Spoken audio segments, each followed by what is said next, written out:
Hello, everyone. This is Andre, and I think it's the fifth episode of the Localization Podcast. So, welcome, everyone. Um, how would I start? I think maybe I would start by saying that the previous episode, I shared it and I published it on, I think it was Thursday or Friday. I think maybe even Friday. So I was late by few days. I think that originally in the description of the podcast, I promised that the podcast is regular and you can get the new episode every Monday. So I was late by a few days, and the reason for that was that I 1 week ago, which was Sunday. So, by the way, I'm recording this on Sunday and it's already 10 p.m.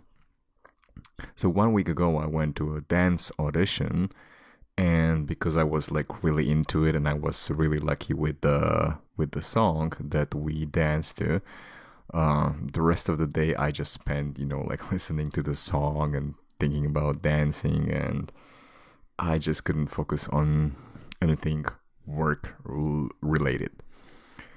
And then Monday, Tuesday, Wednesday, I just try to be a bit more social, and I went out with my colleagues on 2 different days.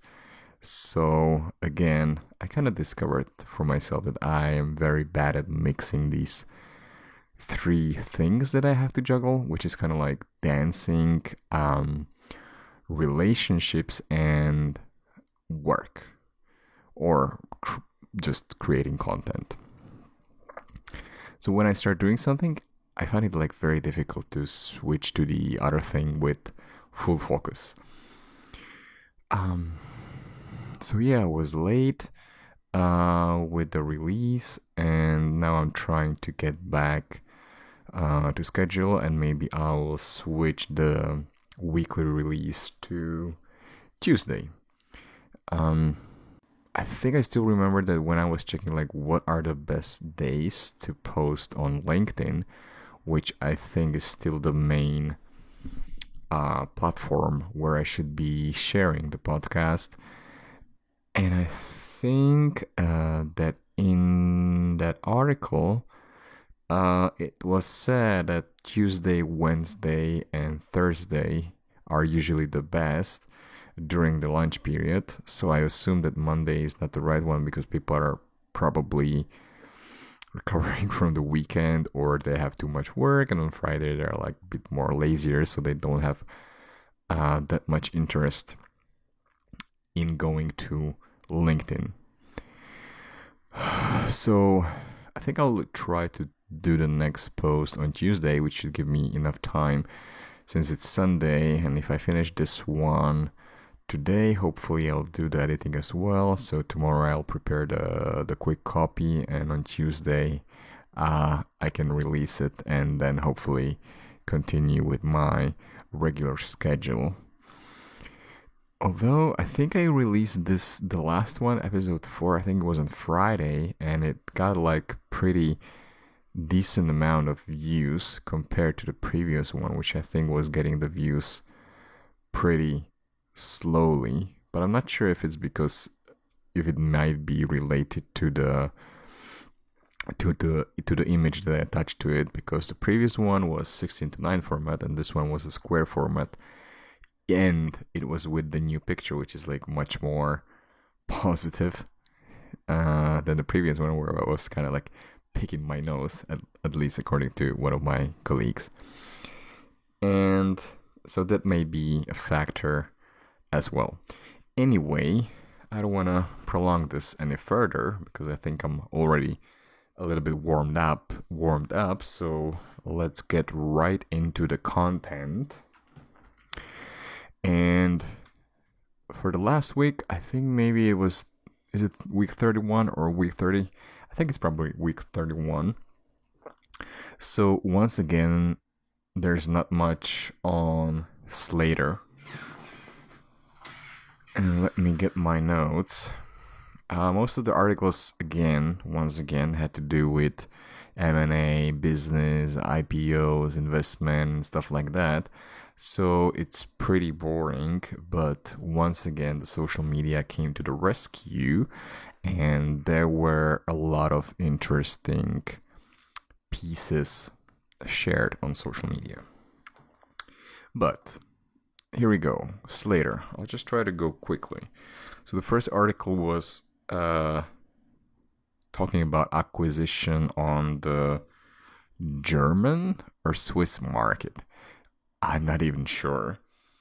But the most important information that I noted down from that article was that there are 750 LSPs in German and Switzerland. So the market is pretty fragmented, and I had no idea about this.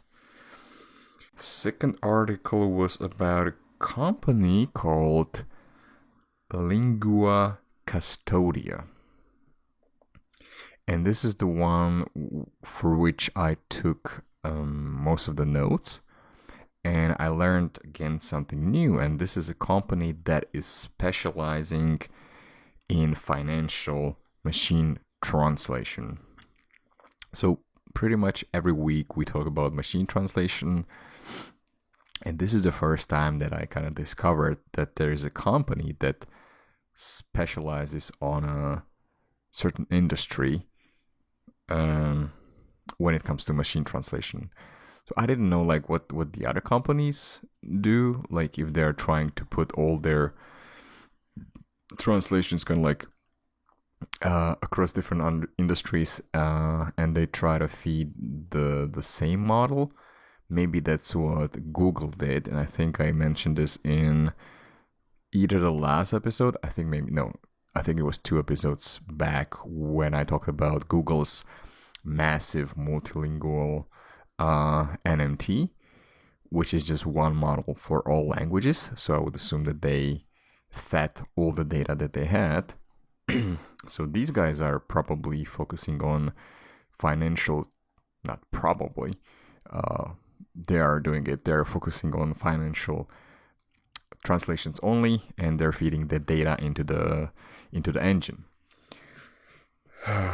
So my question as I was reading this was like, okay, so does it mean that there is like a market for different MT providers? Are they called that way, MT providers? For different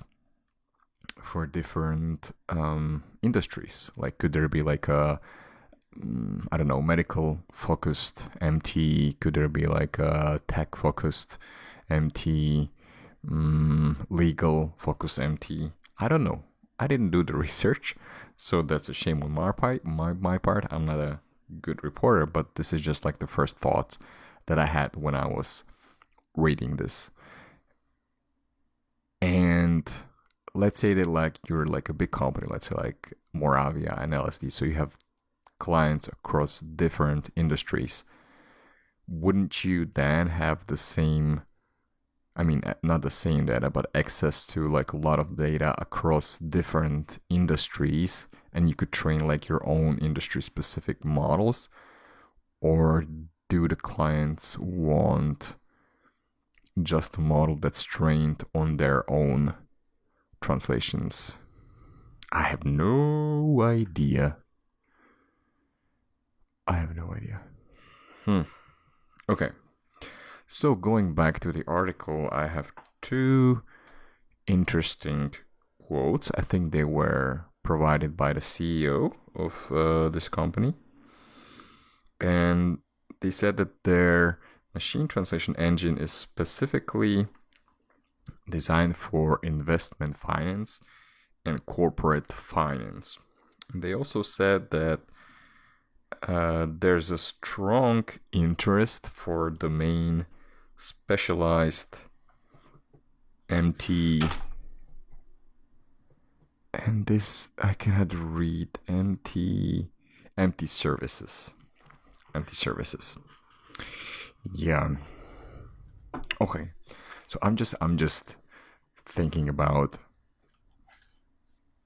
right now, Like, should I start like gaming? Hey, that would be ideal for me. Should we just like start right away like MT company that's focused on game game translations only?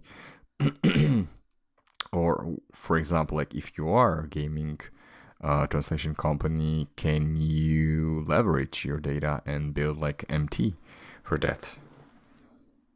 I don't know. A lot of questions. No answer. The next, the article number 3 was about some new hires across different companies. And my comment is meh.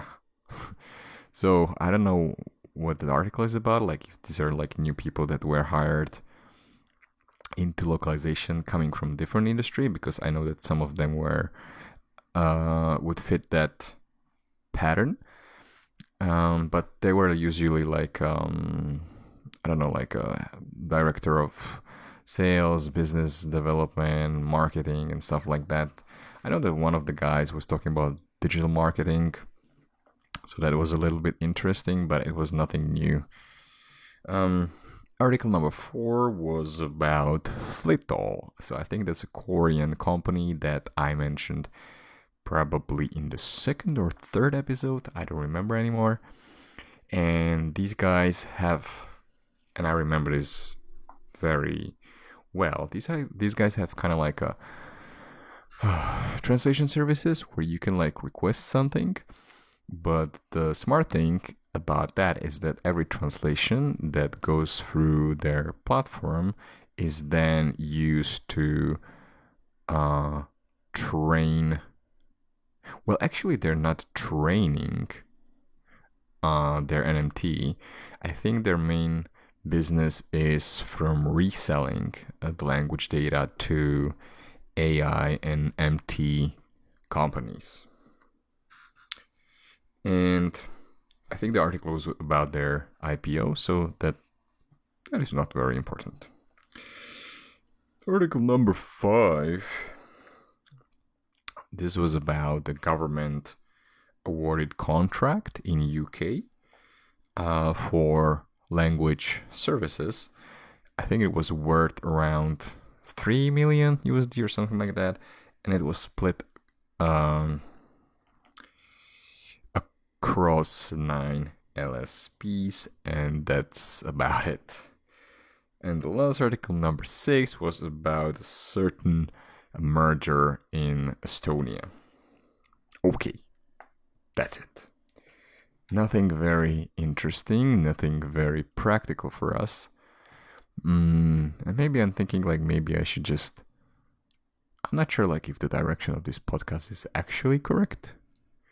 It's still good for me because I get to practice my speaking, which, by the way, I should have brought up right at the beginning so that people who listen to this for the first time are not surprised or don't have like high expectations, because this is really mainly just me talking to myself about what I see on the internet, what I see in the social media, what captures my attention, and I'm just recording this and sharing, and hopefully maybe somebody will find this useful eventually. Anyway, now that I adjusted my position, let's go talk about the social media. Facebook, again, I mentioned it several times. That one is pretty much dead, so there's nothing valuable happening there, so I totally skipped it. Then Reddit, I mentioned that we got like a new moderator on the localization subreddit last week, and he promised that he will try to like each week share something interesting. But so he did post something. I saw something on Reddit, but it was something like probably like a joke or something, like an image like from a bad localization. It was like from a golf broadcast, I think. So nothing really valuable. But to be honest, I haven't contributed anything valuable at all. By the way, I'm not even posting this podcast to the subreddit, so maybe I should, because I'm just afraid what would be the feedback. In any case, nothing new on Reddit and Twitter. So Twitter, I was checking Twitter yesterday when I was going to see what is the name of the doctor? Like food specialist, like ortho something. And I was checking the Twitter, and basically I discovered like a new way how I can be more productive on a commute, because every time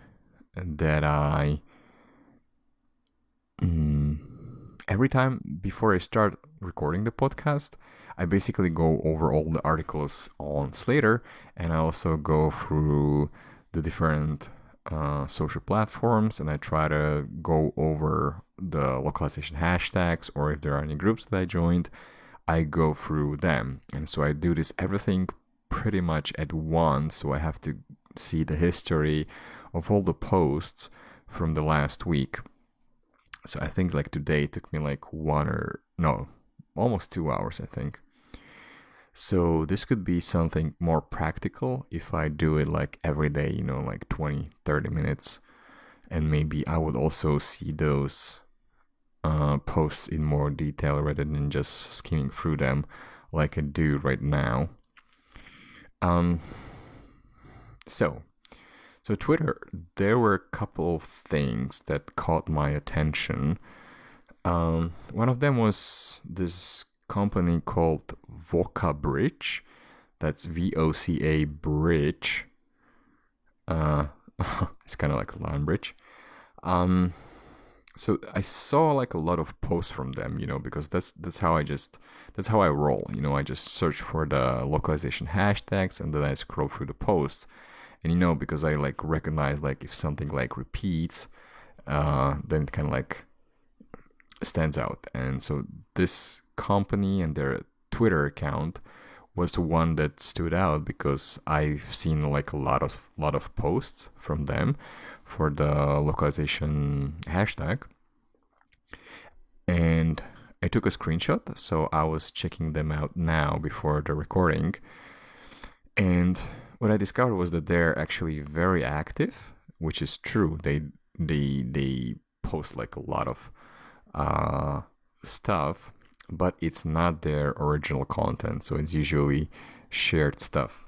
I also checked their website, and the funny thing is that when I wanted to see their team, to maybe contact the CEO and tell them that, like, or maybe like even ask them like if they're planning to do like some original content, or if their strategy is just like sharing content that they find around the web. Their our team page has nothing. There are like no photos. Like you don't even know like who is the CEO. So that's kind of very, very sad that they're trying to be so present on Twitter. I think they're not on LinkedIn. At least I haven't seen their posts on the localization hashtag on LinkedIn. So if they're spending that much time on Twitter, maybe they should just update their page, because I don't know about you, but for me, like About Us page or like our team, that's like one of the main things that I check, either as like a potential employee or maybe like as a potential customer. I want to see who I'm going to deal with and whether the people are wearing suits and they put on their fake Hollywood smiles, or if they look like normal people. The second thing that caught my attention, and we're still in the Twitter arena, that was a company called Localize, and it's Localize.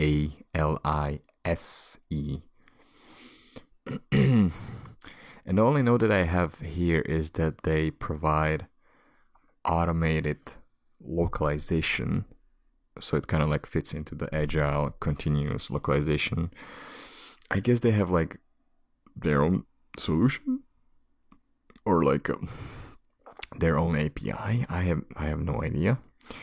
And unfortunately, I cannot provide more feedback on this. I don't know even why I put it here. Anyway, the third thing that I saw there was from Venga Global. So Venga, I already mentioned them in the previous episode when they're kind of like a chief HR person. She's also probably CFO. She shared an article where they talked about their best HR practices. So this time they shared a video about International SEO. So video, and this is actually something kind of like a hint for you and also for me, because there are not many videos shared for the localization hashtag. So I think that as I was watching that, I was thinking like, yeah, like I need to do like a lot more video content for the hashtag, because the only video so far that I shared on LinkedIn, I think, wasn't even tagged as hashtag localization because it wasn't related to localization. But that should be like my main niche, and there's definitely opportunity for it because, as I mentioned, there are not many videos, and the people that do the videos usually keep them in 16:9 format, so they don't know how to do it the right way. And so going back to this video, the content was pretty good. And actually, as I was watching it, like there was this lady talking. She kind of reminded me of myself because of the quality. So she had a lav mic, so her quality, like the audio quality, was pretty good. Her lighting was almost the same as mine, like exactly like she was standing like in front of a white wall, same as me, and she had like this little glow from like a lamp like at the bottom left side of the video, which is the same for me. They also did like a little bit of like animated graphics in it to display, like a website and how it flips into localized version and like why SEO is important and keywords and blah blah blah and stuff like that. So like content wise, it was pretty good video. And I was actually wondering like if Venga is like starting to do like more content as part of their marketing strategy. So I checked their YouTube, and they actually did several videos in the last few months, so they are not very big on the video content. And the same lady was there in the previous videos. And their videos don't have that much views. Besides the very first video, which is kind of like introduction to Venga Global, which I would assume is probably embedded or like linked on their website. So that's why it has that many views. So yeah, that's it for Twitter. And now, finally moving on to LinkedIn, which I was checking just before I started recording this. And there were two interesting things. And actually from two new companies that I haven't seen and mentioned before. So the first one is Testbytes. Testbytes, and they have quite a lot. They have more than 11,000 followers on LinkedIn. They are not focused on localization only. They are software testing and QA company, according to their LinkedIn profile.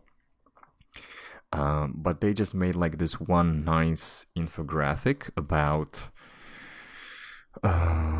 successful game localization testing. and it's very nice. Maybe I can just read through it through these tips, although I don't like that I'm just kind of like stealing their content, but hopefully it will be okay if it's just like part of the podcast. So number 1, do not wait till the end of development. Localize the features as per completion. So this step is pretty clear, especially if, and I mean, like, it's 2019, so everybody should be exposed to agile software by now. So we're no longer doing the waterfall, so you don't wait until like the English is fully done, because then you would have like a limited amount of time to do your whole localization process. So this is kind of self-explanatory, and it's kind of like obvious to me that you don't wait until the end of development and you need to do it as, I don't know, for example, like as a sprint of the game completes, then you start the localization testing, or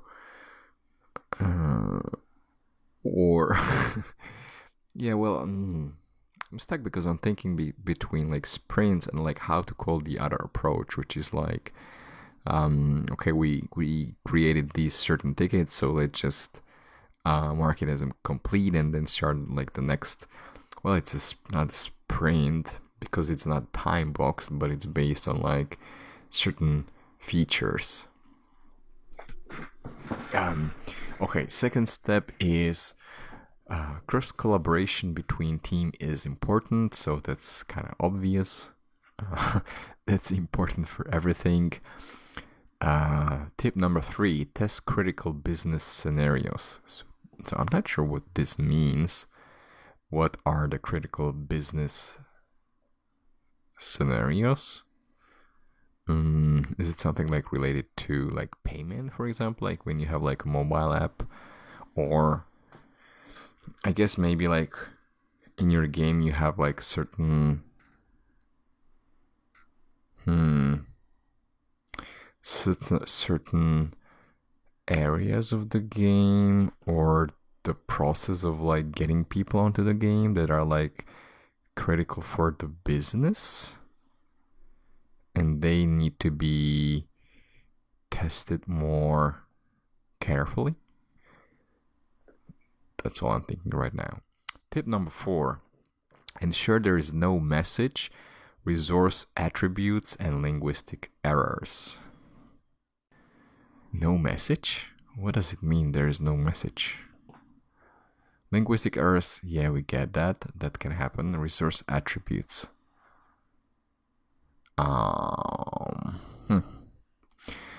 Tip number 5, check the usability of the interface. So yeah, that's pretty good and relevant to the games. Tip number 6, have a thorough idea about censorship and cultural appropriateness with respect to the target audience. So yeah, this is a big thing that and by the way, I have like zero experience with games localization. So I think this is what usually when we talk about like localization, it's like adapting to like cultural, to the local culture, right? But that's like the official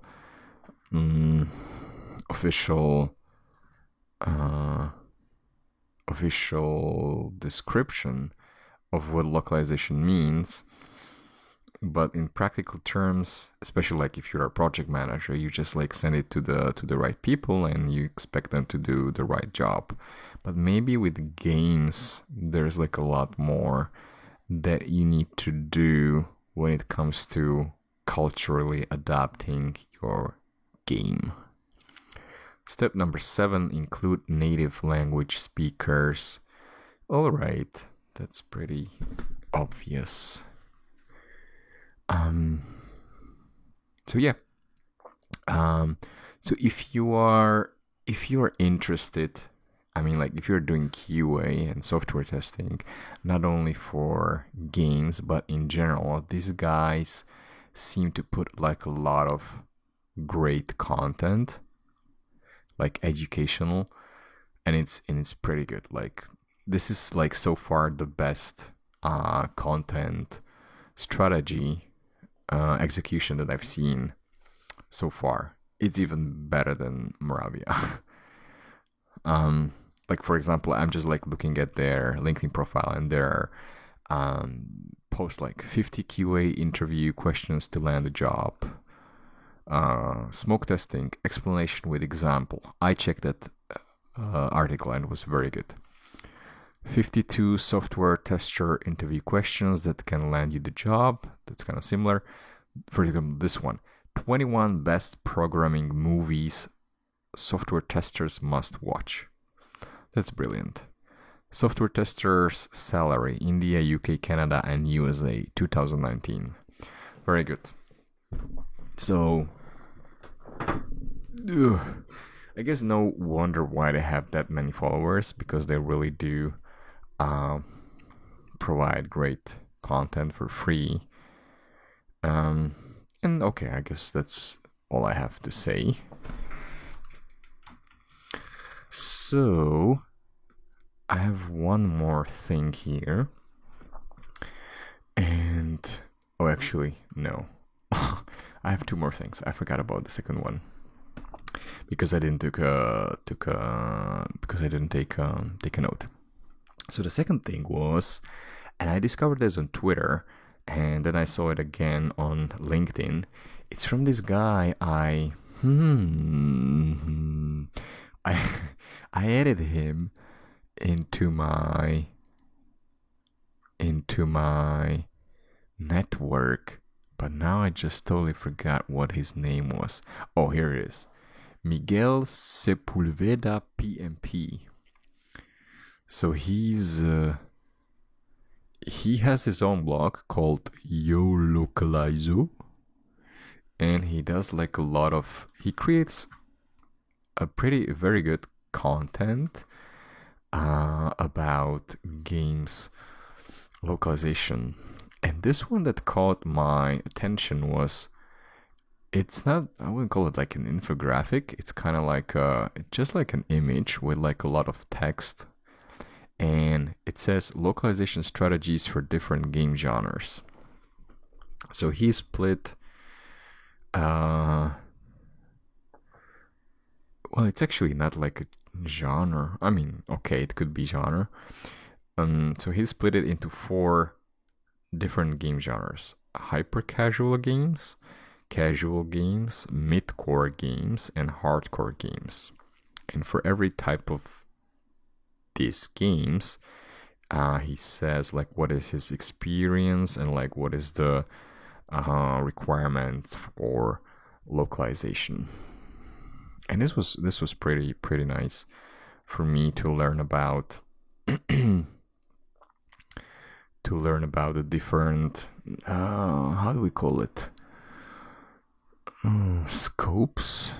No, like just different localization strategies for different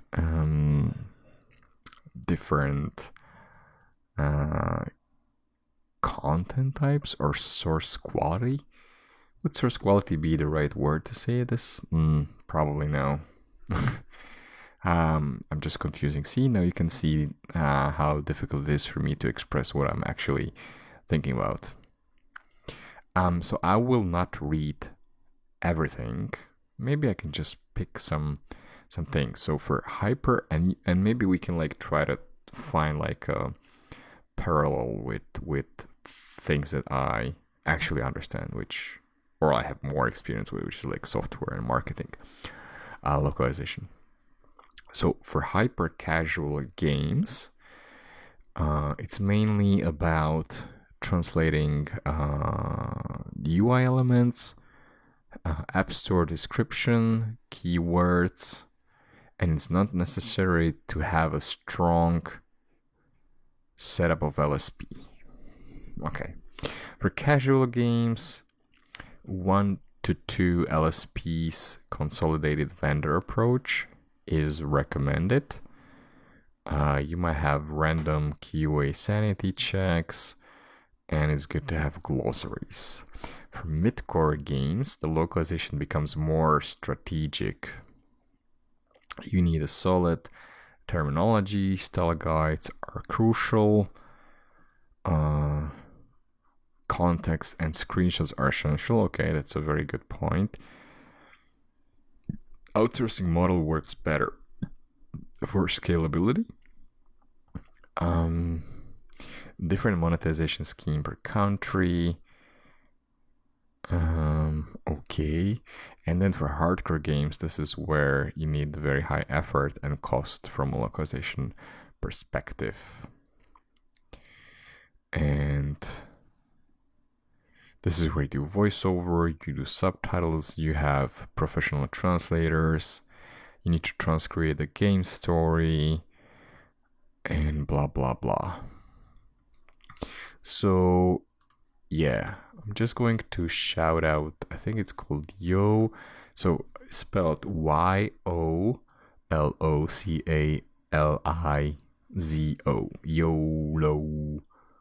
Yolocalizo. And so this guy, I think so from his LinkedIn headline, it looked like he just mainly does his own blog, but he's like a localization manager at King. And if I'm not mistaken, King is like the company behind Crush Candy. Is that the name of the game? The casual one? I saw one presentation from them at one the game developer conference.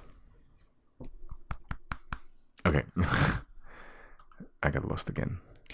And the third thing that I found, it was shared. This article was, so this content was created by a company called Motionpoint that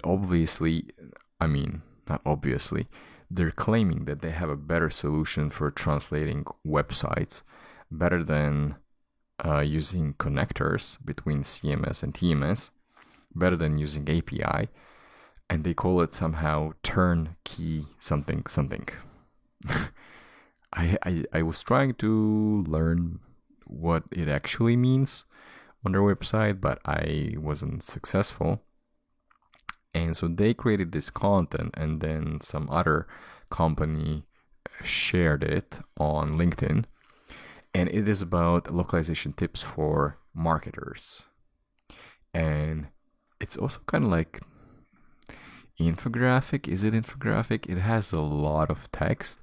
It has some images here and there, but it looks very nice. Like the colors and the images are very nice. So I'll just try to go through this quickly, or maybe not quickly. So tip number 1, define your target audience. And content localization isn't just about language. You need to also consider consumer behavior, such as preferred payment types and shipping options. Okay, that's a good point. Culture touchstones, such as holiday celebrations and customs. Okay, because you might want to create like a specific marketing for certain days in the country, I guess. Locally preferred formats for dates, units. Okay, so that's kind of like standard thing. Second tip is define your business goals. Is your goal to increase online sales? Localize all stages of your website's checkout funnel, including product information. Are you testing the viability of a new market? In that case, you might just want to limit translations to critical content only.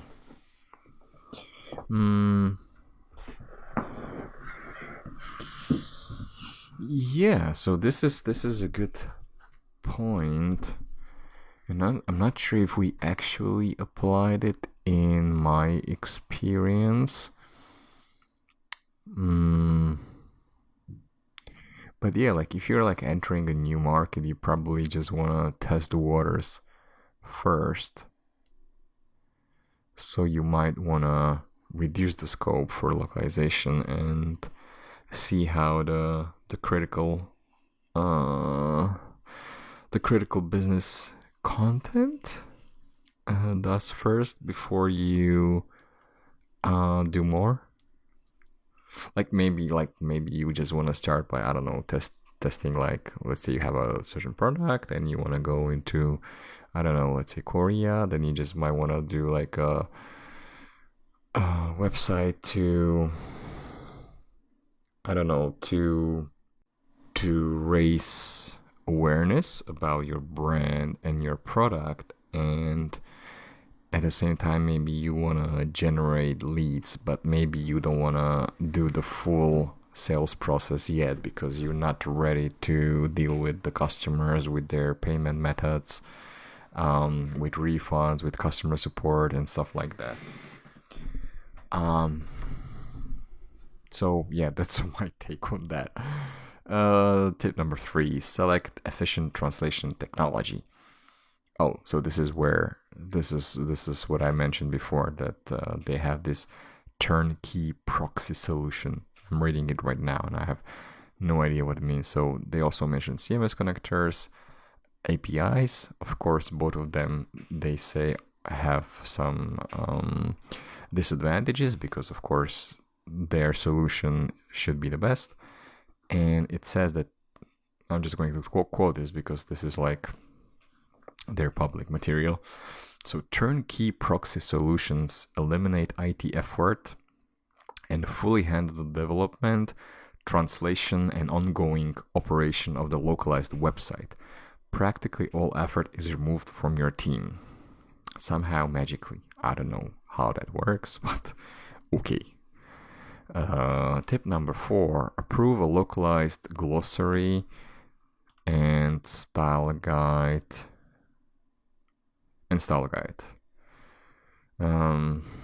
Okay, so that's kind of standard. Choose your translation approach. This is something interesting. So, conventional translation is word-for-word conversion of content from one language to another. But your company's content may require other types of translation, including localization. So this is what I would consider a standard.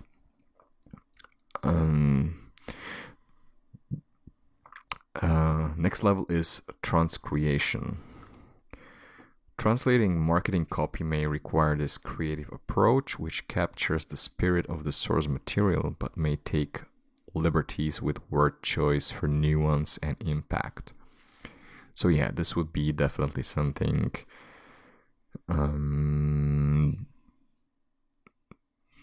something recommended for like high level marketing copy. For example, like taglines or, I don't know, your ad titles, stuff like that. And the third and the next level above transcreation, which I think I have never heard before, it's called transliteration. In some markets, brand or product names should be repackaged in ways that make sense to local customers, such as using wordplay to evoke a brand's aspirational qualities. So I'm not sure how this differentiates from transcreation.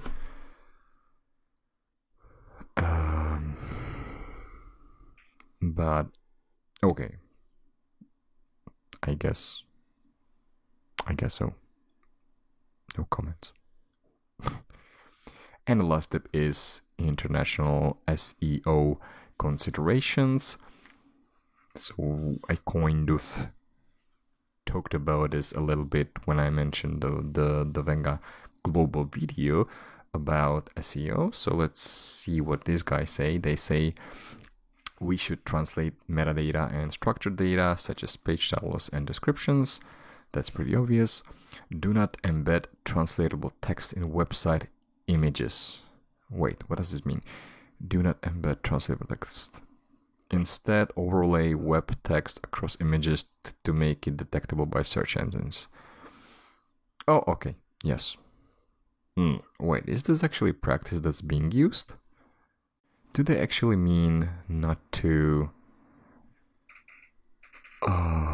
wait, do they actually mean that... What, is this a standard practice? Well, the standard practice is that you just create like a text layer, but then when you export it, so you create a text layer so that it's easier to localize it because you just localize the text layer. But then when you export it, it's still just like an image. So are they suggesting that the text should not be part of the image at all, and it should just be kind of like positioned over the image, like with CSS? I'm not sure if I have ever seen this in some website. I don't understand this. Because like with images, it's usually the alt text that helps search engines know what the image is about, right? Okay. And third recommendation for their international SEO is connect your global properties by cross-linking multilingual websites and offering intuitive language detection technology that helps ensure visitors find the localized experience they're looking for. Not sure what that means. Do they mean just like a language selector, or they know like they can detect like from which country you're coming from, so they automatically serve you the website in that particular language? I assume that's what they meant. Anyway, so this was from Motionpoint.com, and I can see right below this article that they have links to more articles which also look very nice. They have very nice graphics. Oh, wow, this one is so nice. This is kind of like a flowchart, not flowchart, like a, how do you call it, like the decision one, like, do you need your website? Yes, no, and then you go to the next step. I don't know how this is called, like decision flowchart. I'm going to call it that way. And it's really, really nice. Let me check one more. Oh, it actually changed. Oh, this one, Russia. A global snapshot of Russian speakers. Oh, this is so nice. Oh, this infographic is so beautiful. Yeah. Oh, beautiful. Okay, so that will be it. Motionpoint.com. Again, check them out. The one before was Testbytes. Check them out as well. These guys do a lot of nice content, and you can learn a lot from it. So that will be it for this week's episode. I guess I'm already entering the 50-minute mark, as I see in my Audacity. So, and what is the time for me? Time for me is 10:57 p.m. And I actually don't want to finish. I really like doing this, but I hope that I don't know, fuck. And also, by the way, I'm not swearing that much as I thought I would be, which is kind of a shame, because I thought that would be my, unique attribute. But for some reason, I didn't feel the necessity to swear a lot, because like not many things piss me off, and I just usually try to pick the good things.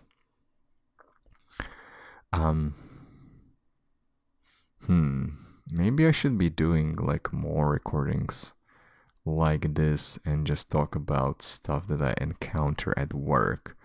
And by the way, I already had this idea that I just need to dump my ideas, that I should just at least, share them like publicly on social, so that maybe somebody will take an action or something. Anyway, I need to go eat something because I was eating very poorly today. So I will stop the recording right here. I hope you enjoyed this episode. And yeah, stay tuned. I want to do more content. Oh, and by the way, what day is it today? It's August. It's August 4. It's August 4. So in less than 3 weeks, I will be moving to Philippines, where I'll be staying for more than a month. And I also plan to have a 2 weeks vacation during this time. So I hope that I won't just get into full procrastination mode and I'll just be lying on the bed or just going out. But I want to do a lot more content during those 2 weeks because I kind of want to test how my life would be if I did content creation and dancing and being more social and going out. If that would be my life kind of like 24/7.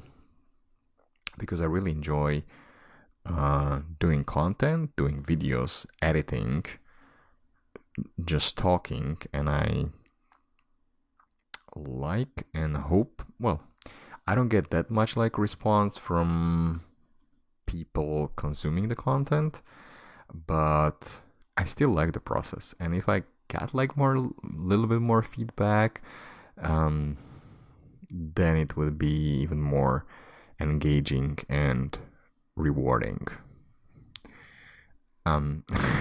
Okay, now I'm just talking bullshit, so I'm going to stop right here. Thank you very much for listening. This was the Localization Podcast, episode number 5. Thank you, and I will talk to you in 1 week. Bye.